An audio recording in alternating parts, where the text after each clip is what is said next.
Juan Duque asked, the first question he asked was, good afternoon. Could you talk about immigration figures that are boosting the Jacksonville market and maybe compare them to other cities in Florida?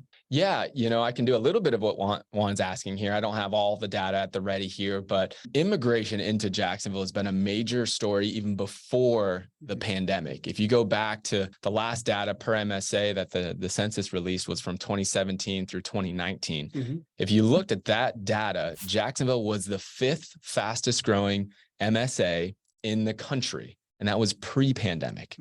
Ever since the pandemic, all we have heard is that there has been a huge amount of in-migration, and Jacksonville is one of the most popular cities. We see it as we live locally here. It's been a huge explosion of population here. So it was 3.6% population growth from 2017 to 2019. Just to put it in perspective, the overall country grew 1%. Oh, wow. Okay. Yeah. And then my favorite city to compare Jacksonville to is Cleveland. Cleveland was down 0.4% for population growth. So yes, there is a tremendous amount of population growth here in Jacksonville, and that is driving home price demand. I don't have other cities in Florida off the top of my head. I think we did a slide on Miami, or I don't know if we put Miami in the slide, or Tampa. I think we did. I don't know. I don't have other cities at the ready, but everything in the Southeast has seen huge population growth. So I wouldn't be surprised if those cities also were pretty high. Yeah, and to add a little perspective, right? You're able to use census numbers that are like 2 years old, right? Something like that. So that's why we're talking about pre-COVID. We don't really know the numbers post-COVID because it hasn't matured yet. They have a whole bunch of census data that's been released, but it's not per MSA.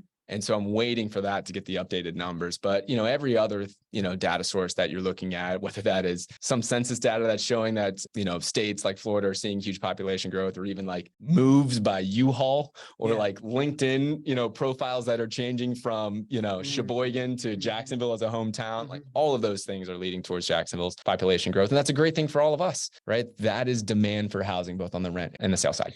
Yeah, totally. And just to put a exclamation point on that, right? Like me as somebody that has had Jacksonville on my radar, living down in Miami for a while, like I would just see list after list of Jacksonville being this like fastest growing city in America, like most livable, one of the most livable cities in America, most affordable cities in America, right? Like these lists that Jacksonville has been on that have been driving this immigration has been happening at least as far back as like 2014 that it was on my radar. And it feels like anecdotally, we don't have the census stuff and these different things, but it does feel anecdotally like that's greatly accelerated. Like when the people that I hang out with, I would say as I meet more and more people, the amount of people that I got here post 2020 is a high percentage of those folks that you're meeting out there, right? So like it feels like the numbers that we're going to see are probably higher than they were before, would be my guess. You want to know something? I just realized I used to have to really evangelize the city of Jacksonville a lot when we're attracting new investors. I remember 2006, 2008, 2010, 2012, even 2014.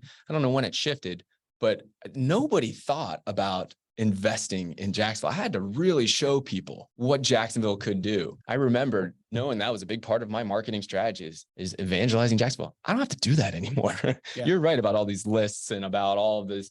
People come to us all the time that they know they want to be in the Jacksonville market. They're just not sure exactly how to do it, which is a big shift. It wasn't always that way. And, the cat's out of the bag. When did evangelizing Jacksonville land on you that you had to be doing that? Was that always? Honestly, I just thought about it right now.